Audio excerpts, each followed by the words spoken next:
tudo bom?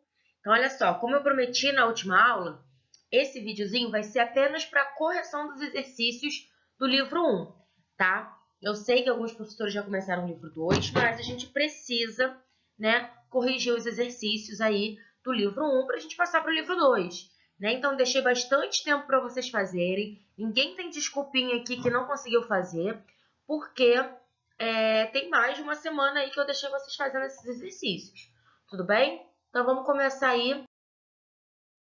Exercício da página 293, unidade 3, tá? A questão 1, galera, fala um trecho do livro, né? Pequeno Príncipe. Então, é um trecho que fala um pouco sobre a questão do planeta Terra, né?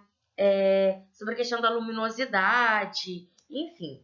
E aí ele pergunta o seguinte: qual é o nome do movimento que determina essa ordem, ou seja, da questão da iluminação da Terra, e quanto tempo dura esse movimento?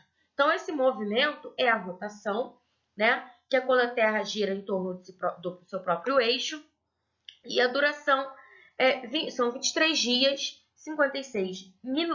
23 horas, 56 minutos e 4 segundos, ok? Tranquilo? Vamos lá. 2. 2 é uma questão de múltipla escolha. Você já deve ter ouvido falar que se aqui no Brasil é dia, no Japão ou na China é noite, pois esses países estão do outro lado do mundo. Assinale a afirmativa que explica esse fato. A alternativa, galera, é a letra A. A Terra gira em torno de si mesma a cada 24 horas e o Sol só consegue iluminar metade da Terra a cada rotação. É o que a gente estava falando, né, nas nossas aulas. Então, o Sol, o nosso planeta, ele não recebe, né, de uma forma homogênea, né, os raios solares em toda a sua extensão. Então, a face que está voltada para o Sol naquele momento vai ser a face que vai receber iluminação. A fase contrária, ou seja, o outro lado do mundo, como não recebe iluminação, então logo vira noite. Tudo bem? A 3, ela confirma isso que eu acabei de falar com vocês. Então, na verdade, dois fatores aí são importantes. Não só a questão da face voltada para os raios, né, para o Sol, onde recebe os raios solares, mas também o eixo de inclinação da Terra. A gente falou isso lá na aula, que a Terra ela não é retinha, ela é levemente inclinada. E isso faz com que esses raios solares também cheguem de formas diferenciadas, tá? No hemisfério sul e no hemisfério norte. Então, a questão 3 é exatamente isso. A gente observa a figura e ele faz a seguinte pergunta. Vamos supor que você morasse em uma cidade próxima ao ponto A, destacado na figura. Com base no que você observou, no momento em que a Terra se encontrasse na posição apresentada, você estaria tomando um café da manhã todo agasalhado ou dormindo com a temperatura ali do ar-condicionado ligado no frio? Obviamente que estaríamos tomando um café da manhã, né, todo agasalhado. Por quê? Devido a esse eixo de inclinação da Terra, a gente consegue perceber que o hemisfério norte está recebendo mais raios solares do que o hemisfério sul, tá? Com isso, é inverno aqui no sul, no hemisfério sul, e é verão ali no hemisfério norte. Tudo bem? 4. Explique a diferença entre a duração dos dias dos solstícios e nos equinócios. Então, olha só. Os solstícios, tá? A gente tem ali dividido em dois. O de verão e o de inverno. O solstício de verão, a gente tem dias mais longos e noites mais curtas. Contrário do inverno, a gente tem dias mais curtos e noites mais longas. E o equinócio, a gente tem dias e noites no mesmo, né, com a mesma quantidade de tempo, que é em torno aí de 12 horas cada. Tranquilo? Vamos lá. Página 294, tarefa. A que movimento está relacionado ao período correspondente a um ano terrestre? Esse movimento é a translação. Tá? 2. Supondo que você tenha ganhado uma bolsa de estudos para o intercâmbio na Europa, depois de algum tempo de adaptação ao novo país, você percebe que os períodos iluminados dos dias são diferentes em relação àqueles à sua cidade natal, que é o Brasil. Assinale a alternativa que explica o porquê dessa diferença. essa alternativa é a D, também por conta do movimento de translação, tá? E do eixo ali de inclinação da Terra. 3. As estações do ano foram denominadas como as conhecemos: primavera, verão, outono e inverno, no período do Império Romano, nos séculos 1 e 4. Olha a tia Jaque aí, século romano, o Império Romano aí. Assinale a alternativa que explique por que a Terra passa pelas estações do ano. Opção também é D, tá? Então, a nossa Terra está em constante movimento, a gente tem movimento de translação, que dá aí os dias do ano, e tem questão também do eixo de inclinação, tudo bem? O Maxi Desafio eu não tinha passado, mas quem fez, a opção é a E. E na página 295 é uma revisão, então não tem o que ter dúvida, tá? É tudo que está, não só na minha aula, mas que está ali no nosso livro, porque ele não faz perguntas complexas.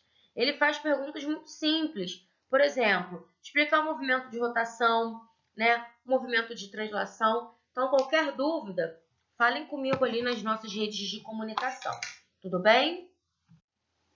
Vamos então agora, galera, para a unidade 4, exercícios da unidade 4, página 307. 1. A Lua faz diferentes movimentos. Os movimentos de rotação e de translação são observados em nosso sistema, nosso satélite natural? Então, olha só, galera. Sim, tá? Então, gente, olha só, é sim, tá? Então, a Lua, ela gira em torno do seu próprio eixo, que a gente chama de rotação. Ela também gira ao redor da Terra, que a gente chama de translação ou revolução. Tudo, né? Não tem problema nenhum colocar uma coisa ou outra, tudo bem? 2. Ao observar o céu noturno limpo durante alguns dias, podemos verificar diferentes fases da Lua. Há uma relação entre a Lua, a Terra, o Sol, que explica essas diferentes fases da Lua? Também sim, né?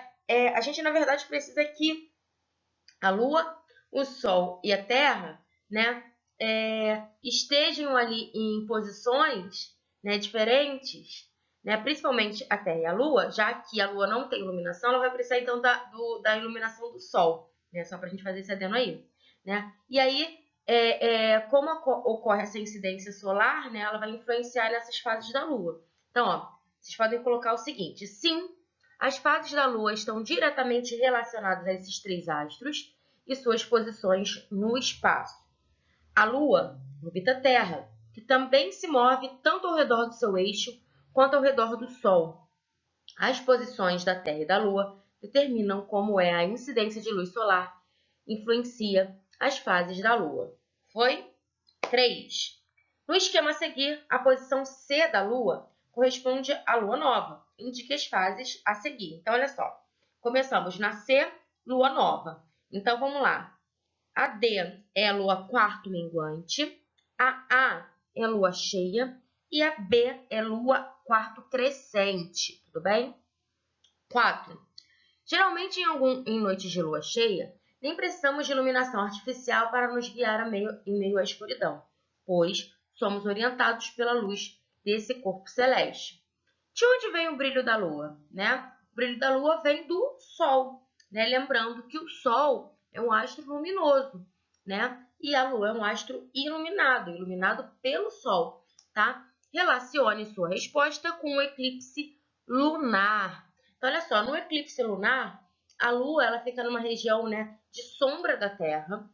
E aí, durante esse tempo, ela não recebe a luz. O que a gente consegue ver daqui da Terra, né, é um que a gente chama de penumbra, né? No caso do eclipse parcial, né, é uma escuridão total. Então, a gente chama de eclipse total, tá bom? Então, a relação é que o eclipse lunar, né, somente ocorra na fase aí da lua cheia, tudo bem?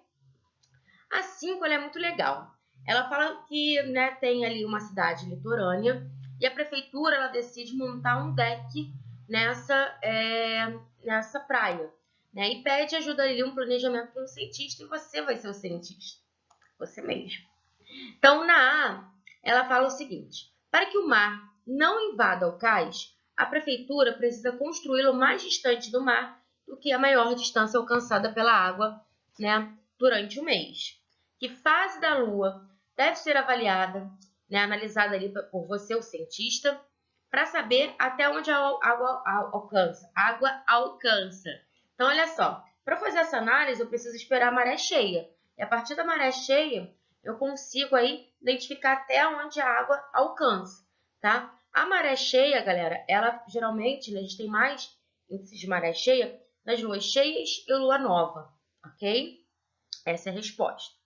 E na B, ela fala que durante a maré baixa, né, que é que o casque durante a maré baixa não fique muito longe da água.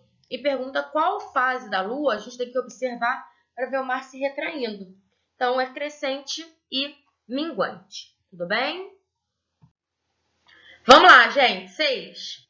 Observe as ilustrações a seguir e depois responda as questões. Então, olha só, a gente tem aí dois exemplos de eclipse, eclipse A e eclipse B. Em um, a gente tem Sol, Lua e Terra. No outro, a gente tem Sol, Terra e Lua. Ele quer saber ali quais são esses eclipses, tá? Então, olha só, gente. Sim, tá? O eclipse A é um eclipse solar e o eclipse B é o eclipse lunar. Em qual deles A ou B, né? Veja a questão B. Para o observador localizado na Terra, a Lua deixa de ser visível. Em qual deles o Sol deixa de ser visível? Então, olha só. A Lua deixa de ser visível no eclipse B, né? Porque a gente não tem a iluminação. E no eclipse A, o Sol deixa de ser visível. Tudo bem? 7. Leia a seguinte afirmativa. O eclipse solar só ocorre na lua nova, enquanto o eclipse lunar só acontece na lua cheia. A afirmativa, né? A afirmação está correta? Justifique. Sim, ela está correta. Então, ó, o eclipse solar só acontece na lua nova, né? Pois nessa fase aí a lua ela está alinhada entre a Terra e o Sol. E o eclipse lunar só ocorre na lua cheia, quando a Terra está alinhada entre o Sol, a Terra está alinhada entre o Sol e a Lua. Tudo bem? 8. Descreva uma semelhança, uma diferença entre eclipse solar e eclipse lunar, tá? Então, ó, nos eclipses, a gente precisa do alinhamento, né? A semelhança aí da Lua, da Terra e do Sol, né? No eclipse solar, a Lua se posiciona entre o Sol e a Terra, que é a diferença, e no caso da lunar, posiciona as sombras da Terra. Só isso. 9.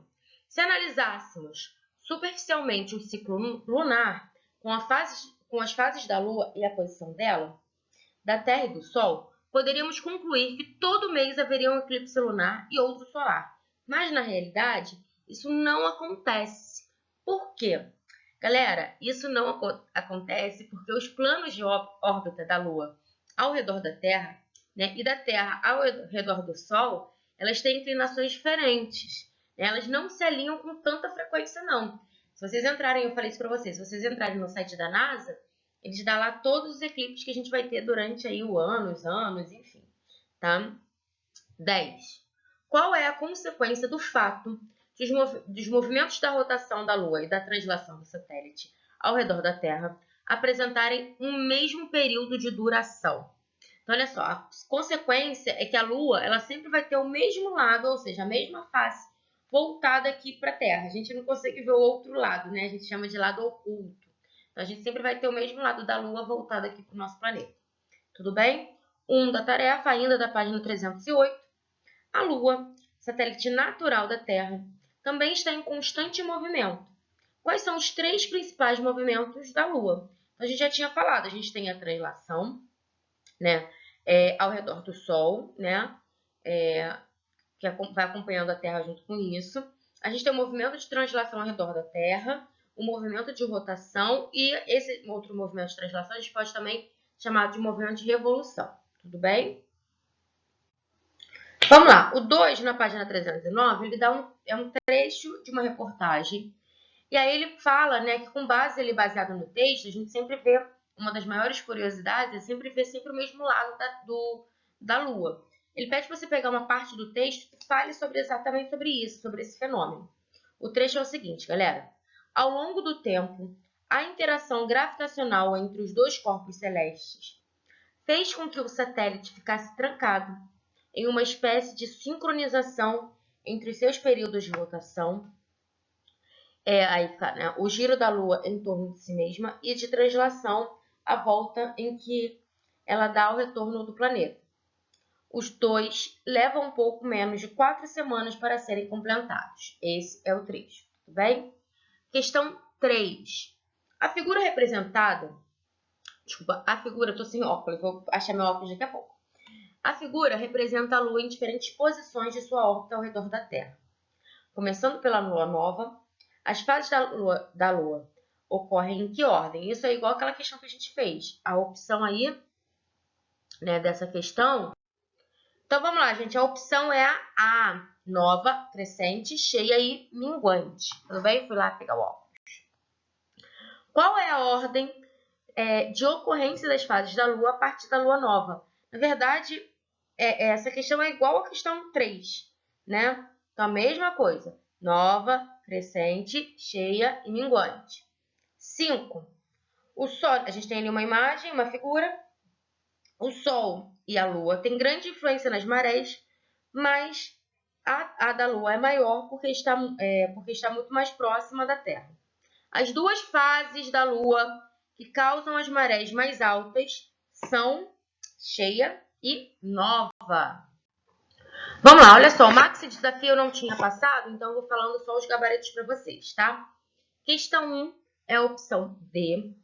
2 é a questão A. Aí a gente passa para as discursivas, né? 3. No universo, tudo gira sobre si mesmo.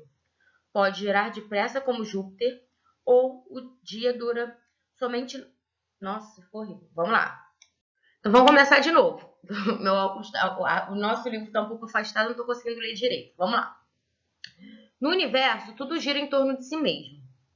Pode girar depressa como Júpiter, onde o dia dura somente 9 horas. Pode girar mais devagar como a Terra, cujo dia dura 24 horas. A Terra, o Sol gira sobre ele mesmo, mas tão devagar que demora quase 30 dias. Vamos nos concentrar agora sobre a Lua? Como dissemos, tudo gira sobre si mesmo, mas a Lua parece que não gira sobre ela mesma. Não, afinal, sempre vemos ela com a mesma fase voltada para a Terra. Como você explicaria isso? Então, olha só, gente. Primeiro que a Lua, sim, gira em torno de si mesma. Tá? Esse movimento, ele dura 28 dias ali, né? E a gente chama de rotação. Então, pelo fato de a gente ter dois movimentos acontecendo, tanto na Terra quanto na Lua, a gente acaba vendo sempre a mesma face aí, tá? Da Lua aqui no nosso planeta. Essa é a resposta. Tá bom? Vamos para B. Se você ficar sobre a Lua com roupa de astronauta, claro, né? Afinal, lá não tem atmosfera e você morreria. E olhando para a Terra durante 14 dias, você também veria o Sol durante outros 14 dias. E durante os outros 14 dias, você não veria o Sol. Como você explicaria essa afirmação? Olha só, nesse caso a gente estaria parado e a Lua estaria girando. Então, durante 14 dias, a gente estaria com a face ali voltada, né, para o Sol e nos outros 14 dias, né, a gente não teria como ver porque a gente estaria de costas, já que a Lua está fazendo esse movimento giratório em torno de si mesma, tá bom? Esse tempo, esse tempo que dura, né, desse movimento são 28 dias, logo 14 dias voltados para o Sol, 14 dias não voltados para o Sol. 4. Sobre o movimento lunar, responda. Os astrônomos sabem que a Lua leva cerca de 28 dias para dar uma volta completa ao redor da Terra. No entanto, você pode ver a Lua nascer no lado leste e se pôr no lado oeste durante todos os dias. Isto é, parece que ela dá uma volta ao redor da Terra todos os dias. Como você explicaria isso? Tá? Isso é explicado em virtude ali do movimento de rotação da Terra, tá bom? Não do movimento da Lua, mas sim da Terra, o movimento de rotação da Terra. B. Supondo que você morasse na Lua, qual seria a duração do dia lunar? Então, o dia lunar dura 28 dias. Tranquilo? Assim como a questão de, né, marcar X na única afirmativa correta. A única afirmativa correta é a primeira, que diz o seguinte: a Lua está entre o Sol e a Terra. E assim, galera, a gente finaliza aí a correção das unidades 3 e 4 do nosso livro. Tudo bem? Muito obrigada e até a próxima!